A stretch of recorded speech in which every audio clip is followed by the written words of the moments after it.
inenge ine maviews mangani. Ndira kutoishare paningirini page pangu. I'll share it on my page. Yes, thank you. Tiara wetika eda Tiara. Aiwa tiedha Tiara timbomuzwa tada kutaura nezvei. Tiara uye palive. Tiara uye palive.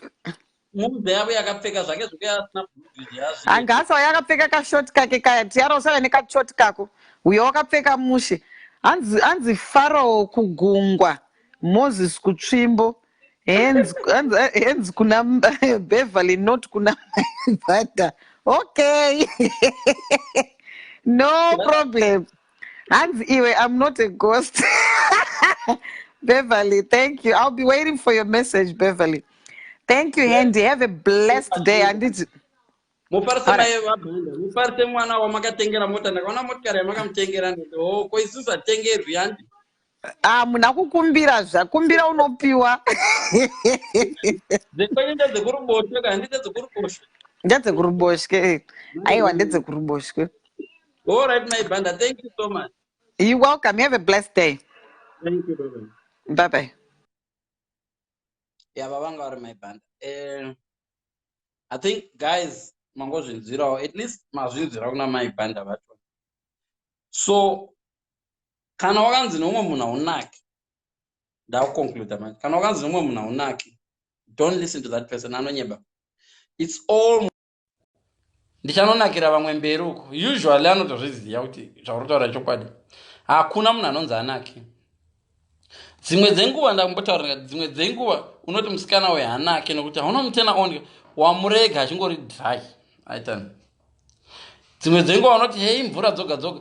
Ari kuita mvura dzoga dzoga because ari kutokuda, ari kunakidzwa newe. Vanhu vanokomplaina nemvura. Vanhu vanokomplaina nezvimwe zvezvo vanhu vanoti pamvura. It's actually it should be actually appreciating munhu iye kutoti ari kukuda. Vanhu vanokomplaina tumwe varume ava munokomplainera ivava. Muchiti hai hambolasti kutoradza dano kufila. Iva mwanorova madamba revo vanenge achifunga nzungu nemakotapeya anambokudzai. Anototora long ari pamusoro pako achitofunga madhongi nembudzi zviri kwamazviwa kwanda. Pana ambondibvunza kwamazviwa, unoziva kupi kwamazviwa? Atidi vanhu vanotora mapostcode edu vanosvika kumba kuti makambona live yemwana wenyu ndapenya nefoni mirai ndikupulere. Iwe unoziva postcode yangu yekwamazviwa, please. Ingozati mazviwa chete uenda kwamazviwa wachingotendera uchandiwa. Atida vanhu vanotora mapostcode edu vakomana kwamazviwa. Ndangoziva ndobva kuzvishanu kwamazviwa, right? Sandizvo guys. So don't let anyone pull you down. Kana munhu akakuti wakafutisa, shamari, iva nevamwe vanhu vaunoziva vakafuta kukudarika vari happy in life. Look up to them. Problem yamunoita ndekuti iwe unenge wakafuta, wait a look up to a slim person. Tsvaka umwe munhu akafuta. Vana Queen Latifah vaya havasi masize 6 kave. Vana Queen Latifah they are happy. Kuna vamwe vanhu vakafuta vari happy in life. Tsvaka a role model yaunokwanisa kuachiva. Kana iwe usina mhasuru, rega unotsvaka Arnold Schwarzenegger as a tsvakawo munhu asina mhasuru waunoita look up to. Wasvikawo pastage yake wozotsvaka ari better than iye uchidero. Mamwe ma-realistic targets ndo anodiwa. Mamwe ma-targets amunoita unochuza mamwe ma-targets ari too far anobva akudiscourage. Kana uri size 18 tsvakawo munhu ari size 16 woita ma-exercises ako kusvika wapa size 16. Wabva pasize 16 wotargeta ari pasize 14 uchiita kusvika wamubata pasize 14. Zvenyu zvamunoita zvokuti iwe une size 18 wotargeta munhu ane size woda kuti ndodata size 6. No, dzika nemagiya zvakanaka dzika nemagiya zvakanaka kusvika wasvika pauye. Rega kujamba, hazvina shortcut. Ukada kukwira mastairs uchijamba mamwe ndo paunodonha. Even uchidzika rega kukwira mamwe uchijamba mamwe mastairs uchidzika unokaruka wakona. So iva ine ma-realistic target. Rega ungotanga nokuti ndoda kuluza 40 stone and don't do it uchifunga kune vanhu vakaluza vakapedzisira size 6 vachingonza vanaki. Kunaka kuri mupfungwa dzemunhu iye. Kana iye munhu ado kuudza kuti hausi kumunakira, tsvaka muudze uchamari. Ndini here ndatanga kufuta pavanhu vese vakafuta ivavo? Ndini here ndatanga kushaya magaro ndiri door frame? Koinga vamwe vanongofara vanhu vana Victoria Beckham vaya havana magaro akambokura kai. saka na munhu achiti iwa una magaro usada kuleto ndo zvinotikanganisa confidence. Ukaona waluza confidence any guy akungokwanisa kungokuyuza because kana usina confidence ndikadoramba ndingazodiwa nani. No, ramba zvimwe zvinhu kuti no guys, handisi kubhiliva izvozvo zvokuti inini handinaki.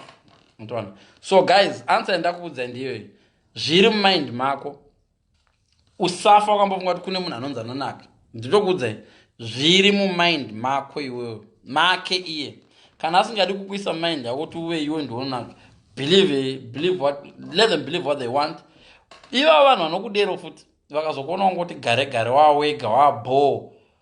Ende vanhu iva vanokura, especially vanoramba vanhu murelationship. A lot of people vanoramba munhu murelationship. Just down the road, 2 years, unoona ndivo vanenge vakuita stress, I made the error, uyatidzokerani. Iva vanozoti uyatidzokerani, wano munhu wako manje anokutrita zvakanaka. Stress, stroke. Stress, ne stroke. Because one stress kuti uzoenda kugym kuya kwanga uchimbosinda ne stress yako zvakuramba. Kana warambwa nemunhu shamwari, dust yourself. Don't have to follow that person. Akuramba, good for her, good for him. Muka uzvidaste, tanga kugeza. Handisi kuti warangwa nokuti wanga usingageza. Kana wanga uchigeza ka3 chigeza ka4. Kana wanga usingaisi maperfume. And all that something, it takes only a few weeks kuti munhu aone kuti ndakasiya munhu ari bhopa na. Kungotanga ungogeza nongochena a few months, unomona adzoka kutouya.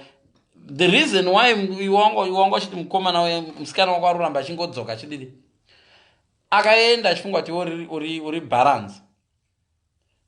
4 weeks later, 4 years later, arungoona uri kutoimprove life yako, akudzoka pauri, achakuramba futi odzo. Saka the best way kutomuavoid, but don't block him. Guys, let me tell you about blocking. Never ever block a person akubata rough. Let them see you thrive without them. Kada someone, don't block them. Cannot you block a moon? No, that's what so that you and worry hurt. Ukarangwa nemurume wako kana ukaramba murume wako ukamublock, iwe when worry hurt. Murega kuona uri happy without her or him. Muratidze happiness kuti ndinayo happiness. Kana uchigona kuifeka ifeke, unomubikisa mazondo kana uchidero. Mistake yamunoita ndekuti munobva mati ndori blocker, handidi kana mboriwana pesa panoona rakalaikiwa, uti uverenga kuti valaika vangani, utovenga futi nevanhu valaika, vanhu havasi vanhu vese vanozati maidana nashamwari. Munhu angolaikawo malikes angu, it's not like anondida, angolaika malikes angu. Don't block a person, don't block your enemy. Let the enemy see aone mistake yakadzidze kuti ash achikuona waluzawo ende ndiye first person akuramba achiti wakafuta, nditi wakafutisa ndiye achatanga kuona kuluza weight kwakwanoti munhu asize 14 munhu asize 12 zvati vanomwe munhu anomuda. Vanhu vanorwadziwa vakaona mamove on.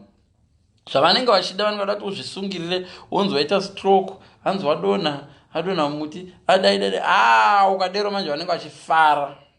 Saka dzokera kumafacebook kwenyu kwamakabloka vanhu, go back, cheka vanhu wakabloka ndivanani, unblock. I'm not saying talk to them, unblock them. Let them see your updates. Let them, zvinokupa motivation kuziva kuti ex wangu sometimes ukada kuzviuraya, so unofunga kuti ndozviuraya ex wangu agofara. No. Utozvishingisa. It helps you to recover psychologically. Zvinokupa a challenge. Unomuka makusana uchiti ndosunga rudhuku guko ndikasangana ex wangu, I need to look nice kuti paanondiona anyatsoona ndamove on. Zvino vanhu vachiti ndakamubloka, uriti ziheti mupamba, maheti munomada eulaya. Muratidze kuti there is life after iwewe shamwari. So nyaya yekubloka iyi advice yangu personally ndekuti don't block your enemy. Let them see how happy you are without them. You will damage them. You see? And ukamuona chishotegwa nemari yebhazi, mupe mari yebhazi. Womupa mari yebhazi, enemy wako yeye. Nditi. Oenda kumba chifungwa kuti rakundida, riri kundinyengerera riridzoke. wagoona vhiki yapera hauna mborinyengerera, another week yapera undori happy, wozoona wedding. Wedding yacho saita secret ngaiitwe kana akauya achida kuzviheta achazviheta ega, as long as uri violent. Zvazvokuzoti ndasa police order handidi kuti avuye zoona vana vake. Ngaavone vana vake, vana vake achinopa report kuti mama vari happy kana kuti baba vari happy. Ivo vana vega vanongouya achismaira, vanongoona kuti vana vagere musha. Unotoona problem yendo kuti mimi ndi munenge makabloka, ende unoziva munhu akabloka munhu ndiye anokustoka futi. Munhu akakubloka ndiye anenge achingocheka account yako nhasa post yako okubloka feedback, ende haachadobati pakati pousiku paunenge achingati wakabata ona idzo dziri online dzakubloka inonora futi. You give yourself jere, iwo ndo unodopinda mujere nezvina basa rese. Musiye akarambana newe, akarambana newe unblock. Kana atanga kuabuse muudze, ndo paungamublock. Kana achikuabuse then achinyora pamawalls. Besides ndo mamwe maghost account unozada vanhu makabloka vese makabloka, you're wasting your time. Ndo vana Linda Major, ndo vana Clementine Sivandava, Mazite Nehemiah, vana Kelly. I'm joking, vese vari panapa ndovaziva. I'm just telling you kuti umwe munhu unenge wakabloka ka anenge akadofoma imwe account akakuedha iwe uchiti ndakaribloka. Izvo aringoona mapost ako every day. You might as well. Topic yatopera manonoka ndonga tadwa ne 2 hours. Topic yapera kudhara, tataura tikati answer is no. Hakuna munhu anonzi anaki. Wanzoere Linda Major, uchazodzokera mashure wozvinzwira wega. Iyi yatova conclusion iyi. Tumwe advice wangozomuka wamaibhanda vatouya akabetsera vanhu akawanda. Hanzi aiweka serious vese ana Masivandava. Masivandava mufesi uyu. I'm joking. Hanzi ndanga ndashama ndaitwa saka vanhu mochikaita maghost. Asi mwamwe ndezvemadhimoni here. Ghost zvinongora kuti washandisa zita risiro. Asi mwamwe ati ighost yezvitukwa vazimba kutya varoi. Nokuti ndangoti ghost papa, asi vanhu vanomboti holy ghost. Ko holy ghost saka chii? Mangohlavarira kuti ghost, asi kune imwe inonzi holy ghost, koyamwe ghost account. Ghost vanhu vanotya zvinhu zveusiku ndakuona. Anyway, but it's true. Kana munhu ari really a good talker, it doesn't matter kuti wamubloka, anongoya neimwe account. Tumwe twasikana twamurufunga twakuedha tivarungu kuti vana Lisa Dwell anenge achitori ex wako iye wakabloka.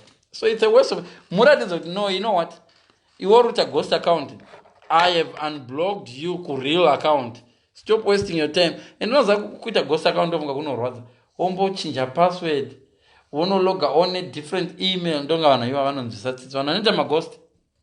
Umwe anoita ghost kuti ave paFacebook aposte bad stuff about you. Shamari, when you say bad stuff about somebody, it reflects so much about you than iye munhu. Ndogara ndichitaura izvo.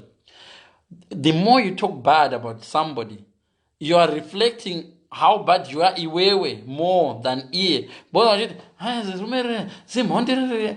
Vanhu vari kuona iwewe as munhu ane magnifying glass yekungoona umhondi. In fact, you are actually uri kupreacha how bad you are kuvanhu.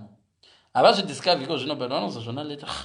Actually, zimunhu zimunhu rakaipa rarichiita makore richimustoka rakaziva sei. Someone senge paipa kuti ndakaheka. I'm not saying anything bad for you. Pane muchinda tanzi ndakaheka account yemukadzi wangu asingazivi, ndikadiscover kuti anochita.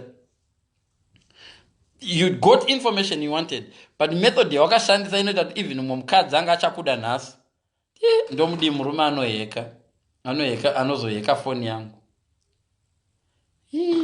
Saka unogona kuita imwe information ataura kuti murume nhingi ndakazonge ndaidana nemurume womunhu, but pananga kudana nemurume womunhu yeye akazoramba ake mukadzi wake, but ndandada uri kufunga kuti wazvimaketa, but watotaura how bad you, because kudana nemurume womunhu it's not something that people see as a good thing.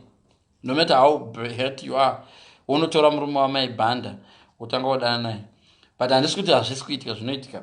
But I'm just saying kuti some of the information that tinotaura so even on a date, ndakanga ndakafudza mombe nobva ndabaipwadza vanhu, but pandangobaipwadza vanhu vachibva vasvika ndakapotsa ndatobatwa iwe. You are telling munhu kuti uri mbavha. iwe uchifunga kuti uri kuita nyaya dzinosetsa. So be careful. Sometimes when we talk too much, we end up talking about certain things zvinodovhiringidza chi mission yedu. So guys, thank you so much. Ndo my live tachona toto inenge chingori available, muchaiona yakarebesa mune uchijamba live haionekwi pese pese, unojamba 4 hours jamba uchiklipa clip wombonoterera pamwe clip panonakidzwa uchidi wozoterera rimwe zuva wakarivara uchibika sadza uri mumba mako ako kana une time haiwori. So thank you so much guys. Nasi Friday, so vanenge vari around tonana, thank you so much. Tonana pa next live mogona kungofollowa, mukandifollowa zvinobetsera kuti one day zimwe kana nda on mongoona pamapinda. What you need to do, you can share kuma groups enyu, but handikakavadzwi. Remember, musandikakavadza, ndiri munhu mukuru ini, namuna zera neni. Zvese zvandataura ichokwadi. Ndaitombofunga ndiri wrong. Pano musi ndaimbofunga ndiri wrong, ndikati ndiri wrong. Ndikubva ndadiscover I'm joking. Ndobva ndadiscover ndichitaura chokwadi. Saka ndiri munhu mukuru, handina zera neni. Musandikakavadza. Mazvinzo. Thank you so much guys. Pane zvamuroda here kutaura? Kana mune next topic yamoda tozoita, mondibatsira. Hapana chandisingazive. Chero zvandisingazive zvacho ndiri kuzviziva. Saka ndoziva mazvinzo. Thank you so much guys. Tonana next time.